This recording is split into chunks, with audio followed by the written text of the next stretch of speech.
It's so hard, isn't it? I think that it's really hard for businesses, for some businesses, not all, Yeah, to be sustainable. We don't, it's not easy. It's very yeah, expensive.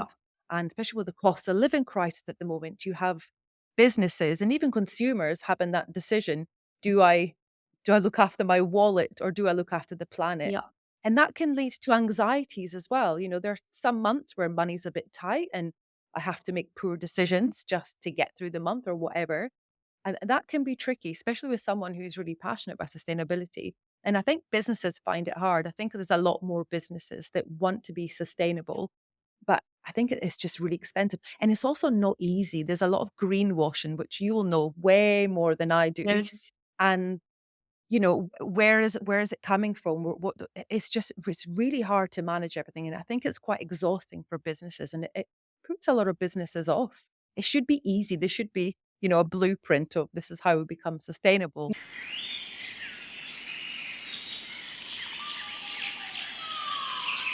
Hi, everybody. Go. This is Land, Ocean, and Business Podcast, and I, Isabella, will be your host for today. This is a super exciting day, actually, because it's our first official podcast of Dot Seco. So I'm super, super hyped about it and also about our amazing guests that we have in the house today.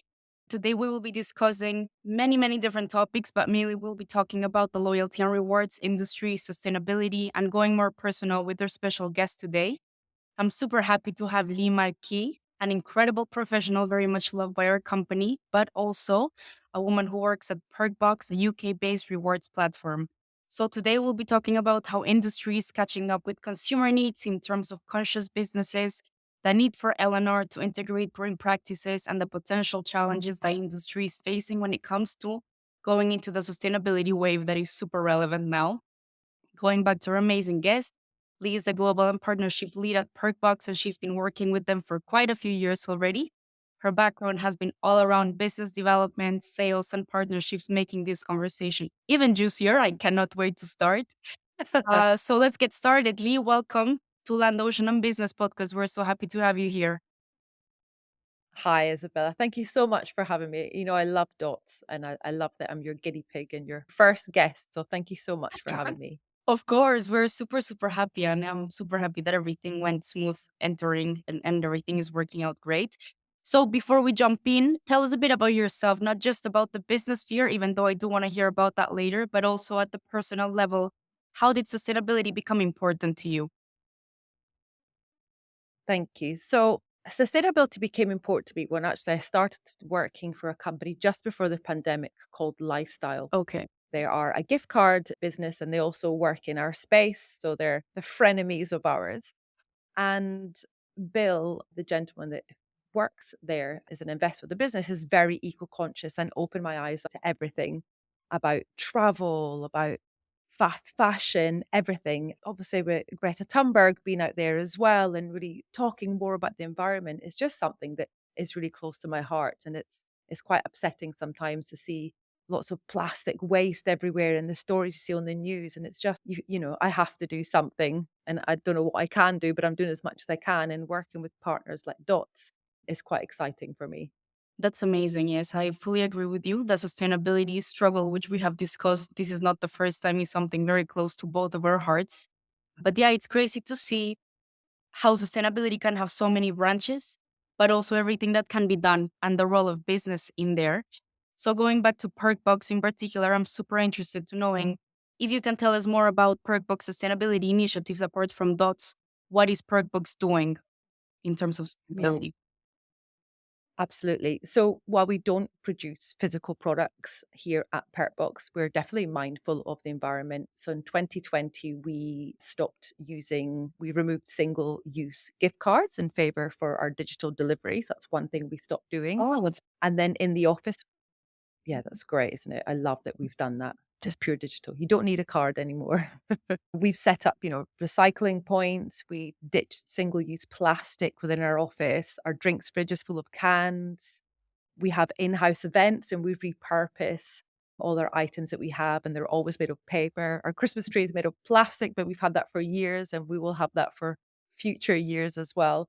And what we do at Perkbox is more, I guess I want to become a facilitator and work with brands that have our way of thinking. So like your dots, but also other brands in the fast fashion, not so much fast fashion, but I guess Perk Books are here to educate and facilitate sustainable partners to our audience. Of course. Amazing. Well, it's super great to hear all of that Perkbox is doing. I had no idea, but first parties going digital, which I think it's something that most companies should start doing right away. Also, not just speaking about the LNR industry, but also going to events, to starting a new job in a new company. It's so important to stop the waste.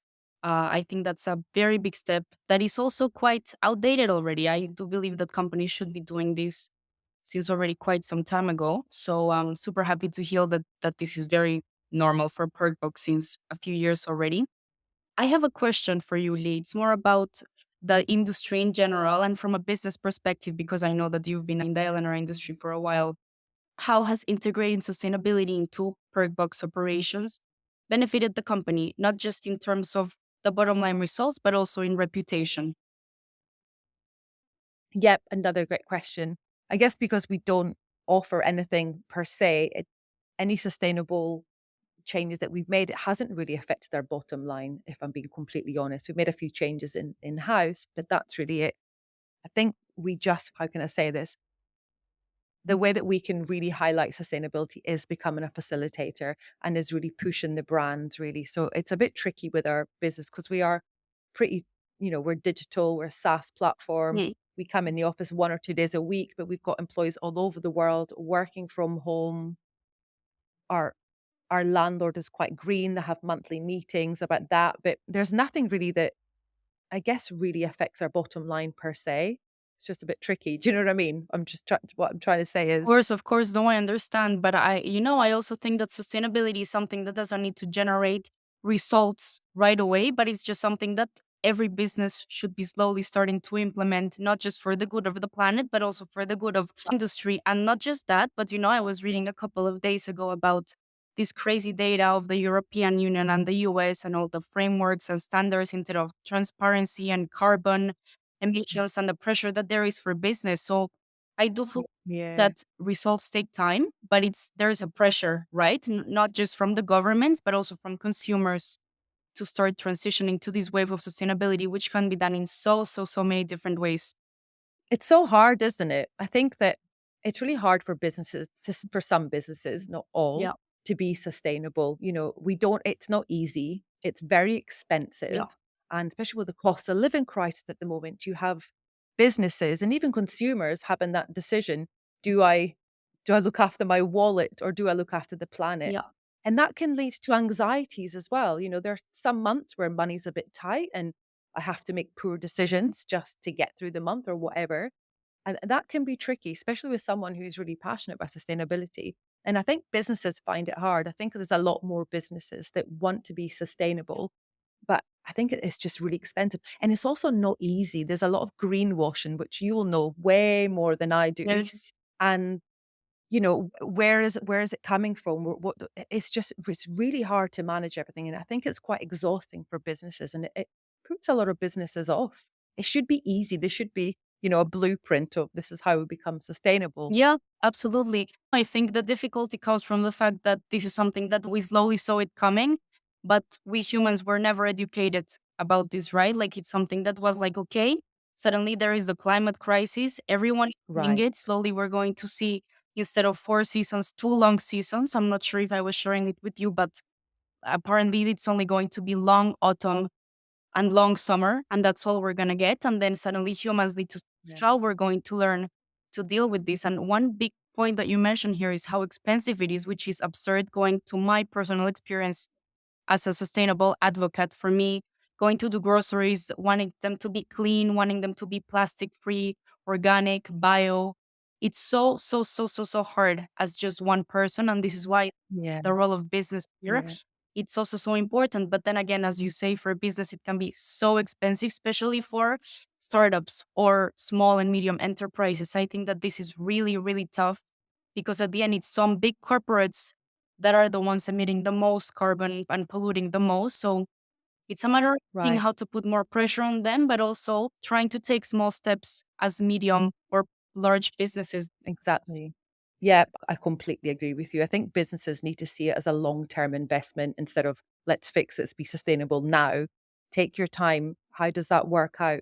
Cost it out, navigate through sustainable supply chains, communicate what you're trying to do. I think it's all about open and honesty. And you'll know this as well. There are so many, especially fashion brands, where you think you're buying something that's come from a sustainable source, but actually, again, the greenwashing comes back and it's like a minefield. It's like, what do I do? Where do I shop now? It's really complicated, the greenwashing, but not just from a consumer perspective, but also from a business perspective. I see posts Yeah, on LinkedIn from big brands like Apple, like Coca-Cola sponsoring COP, and then Apple becoming carbon neutral and these sort of things. And then you ask like, okay, what is carbon neutral? And can you actually be right. neutral? So I think greenwashing is one of the trickiest aspects of environmental and social sustainability, right? Because sustainability comes in both hands, the social aspect and the environmental aspect. So yeah, it's pretty tricky. But Yeah. so my next question, which is super related to this, is you as an expert in the loyalty and rewards industry, what sustainability trends do you see rising right now, and how do you think that they will be affecting the industry? Yeah. So I think there's going to be trends like, the circular economy that's out there, circular economy practices, ethical sourcing, eco-friendly packaging. We see that. I think I'm seeing that more and more. They're gaining tractions at the moment. And I think embracing these trends will offer a competitive edge. And it does attract environmentally conscious consumers. I think it's really important.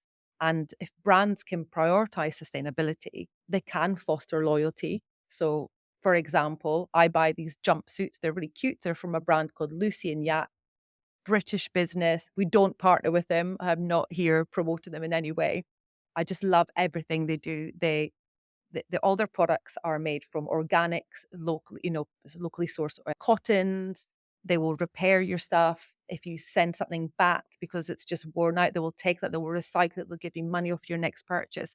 And they've really managed to foster a great loyalty within their consumer base. Mhm. And even though they're a little bit more expensive, consumers will go back to them. It's having that, like Patagonia do that so well as well. Oh, There's so many brands that do that. yeah, yeah, true. I think something super important that you mentioned there about loyalty is the returning, right? Like, for example, Patagonia, I know that, for example, throughout the lifetime of the garment, if something happens to it, you can always take it, they will repair it, they will Right. see how they upcycle, right? Because for recycling, you also Mhm. downcycle, recycling, upcycling. And I think that the key for many of these brands is to reach the upcycling level when there actually is possible to create this level of loyalty for people who really care about the planet. And Yeah. this brand, the one you mentioned, Patagonia, also Lush, for example. I'm sure you know about Lush. I love Yeah. Lush with all my heart. Me Yeah, too. they're amazing. I love their branding. I love how they communicate and their products as well. And I think they also have a great model of, okay, when you're done with something, bring it back, bring us back the little box, Yeah. the soap holder, the whatever you're buying, and then we're gonna give you a discount, something like this. And this creates some sort of incentive, but also some consciousness, right? Like, okay, I am returning this. They're going to repurpose it. They're going to recycle it in a better way. And I think that for LNR, actually, in my question, I was thinking mostly about reward platforms, but you brought it more to loyalty in general. So I think this is super interesting as well, like not just LNR as Perkbox, for example, but also loyalty in terms of other normal brands. And I think it's really important to keep that loyalty. It's so important to look after your existing consumers while also still bringing on board new consumers, but look after your base, your customer base, look after them. Mm. And they will become loyal, and that will naturally bring them more business in as well. You mentioned Lush about bringing the tubs back or whatever. That's such a great initiative to do. It's a great thing that they do as a business. And I know Kiehl's, they do that as well. There's some other brands where you can buy the refillable packs for your face creams, or you Yeah. can bring out the empties and they give you points within your loyalty program. I think these businesses are trying to do really well. Yeah, absolutely. These are easy steps. This is not expensive, I think. Maybe at the end, but like if you're going to return something, give it back for repair, it doesn't make it something expensive. It's actually something very easy, Yeah. nudging the people to change their mindset, to become more aware. So I think this is great. Lee, you actually mentioned before, and we discussed it already about how expensive it can be to be sustainable. How do you think that companies can overcome these challenges in general? It's a long-term investment, isn't it? It's about really educating, and I I don't know is the honest answer, but I know that it does take time and patience. I know when Dots, for example, trying to become a B Corp, that took such a long and Well, painful time probably. yes. But, you get there in the end, and it's just you need someone at the top that really values sustainability and believes in it, and you have a workforce that wanna drive that forward within the business first. Yep. But it's really hard. It's hard to be sustainable. It's not easy. There's obviously lots of easy things that we can do Yep. as people, as consumers, and the loyalty as businesses, but I think integrating sustainability in loyalty programs is hard, but it can be done. Of course, it can be done. And I think that more and more I also see different consultancies, different organizations, NGOs trying to really push the movement, right? Like I see, I don't know, Right. my Instagram of my dots because I am managing it. I'm following all of these different organizations, companies that are going towards this green wave, trying to educate, some of them controversial, some of them trying to educate you. But at Yeah. the day, it's all about preparing the industries for what is coming, and what is coming is sustainability, and it's going to stay, and there's nothing to do about it. So I think that you can either jump on the wave and miss it, but then your consumers and your customers are going to then say, okay, but what else, what is happening with this brand, why is nothing happening? And at the end of the day, it's something that we humans are caring more and more about, not just because we are the ones buying, but also because we are the ones living the sustainability struggle, right? The climate crisis, we are starting to face it. Maybe in Europe, not so much. But for example, I am a Latina, and in Colombia, we're starting to face crazy droughts, crazy floods. Yeah. It's insane. Also in Southeast Asia, you start to see it. Europe, maybe a bit less. I don't know if you've also felt it in London, but at least in Rome, where I am based at the moment, there was pretty much no winter. And that for me is super, super scary. So then I'm thinking, okay, I'm already doing my part, but what are the companies also doing, right? Yeah. Right. You're completely right. I was in Italy in February, and there was the mimosa trees were blossomed, and all the spring flowers were out. And my auntie was saying, "This is terrible. It's Yeah. unusual. It's so early." And the frost will probably come again, and it's so bad at the moment. It's quite sad, and I hope that people like Dots and myself, or yourself, anyone can raise more awareness. And I think what we can do is just keep educating and keep talking. But it's obvious there's a climate crisis. You just, as you say, the seasons are changing. London 2 years ago, we had this crazy heat wave, and we don't have the infrastructure for it. Everything was shut down. The roads are melting. The trains weren't working. We can't cope with it. We don't have aircon like they do in Italy, or other warmer countries. Yeah. We're just not used to it, and we're going to have to change as a country where aircon will be normal in households in 10 years' time, and it's gonna change. It is changing. We can do is slow it down. Yeah. All we can do is slow it down. There are these crazy reports about the Paris Agreement and the 1.5 degrees. Yeah. And I was reading a few months ago how apparently the 1.5 degrees won't be achievable by 2030. So now the scientists God. are saying that at least 2 degrees. So now they're becoming even more flexible because they see that it is simply not possible anymore to reach the Paris Agreement. So it's pretty scary for me. Also, for me to think about the future, I'm super young. I have no idea how things are going to be 20 years from now. So, also, that is quite scary to think about. Lee, just, Yeah. I think this is a great moment to start closing and to go a bit more personal because I know that you're super, super passionate about sustainability. I want to know more at the personal level, what steps do you take in your day to day life to reduce your carbon footprint, or what things do you do that you consider like, okay, I feel good when I do this. They make me feel good with myself, good Mhm. for the planet. Yeah. No, I love that question. There's lots that I do. Also, I don't have a car, neither does Ye- my partner, so we don't travel by car at all. We use public transport. We have a dog now, so flying is nearly impossible unless someone looks after a dog. So my dog is helping me become more, I guess, eco-friendly. So we use the train a lot. It's definitely changed how we holiday, the environment. I love to shop, Isabella. I love clothes. I love shoes. Shoes are my Achilles heel. but I've pledged this year to, it's called the rule of five in fashion. Okay. So I'm not going to buy, I'm going to buy a maximum of five new products if I need them this Wow. year. And that covers belts, shoes, handbags, any clothing, doesn't include underwear or swimwear, and any of those five pieces that if I need to buy and I can't source in a vintage shop or Depop or charity stores, which I've become friendly with pretty much every single charity and vintage shop in London at the moment. I'm gonna make sure that anything that I do need to purchase, that it comes from a sustainable company that are really eco-conscious, and I'm gonna do a lot of research, which I haven't started doing yet because luckily I have stopped myself from buying anything. Ye- But that's something that I think is good for my daughters to see as well. And that's another thing is, and I won't make any names, but the Gen Z, the younger generation come in, it's really hard for them to be sustainable because they're broke and their parents, like myself, are a bit broke and they don't have this lots of money. So they tend to shop on, how do we say this, non-eco-friendly shopping sites that takes, you can spend £1 on a jumper or £2 on a pair of shoes, these type of fast fashion brands. Ugh. So what I do at home is, I know it breaks my heart. It absolutely breaks my heart. There's a ban on these stores in our household at the moment. So I try to give them as many of my clothes as I can as well. They're 14 now, so some of it might be old fashioned or some of it might be a bit 90s and they don't love it. I But I try to give them a lot of my clothes as well. And it's just the usual things. Like I've become, I think lockdown during the COVID time, I became a bit more of a chef, and we have pretty much zero waste food in our home. We're really good at using up everything.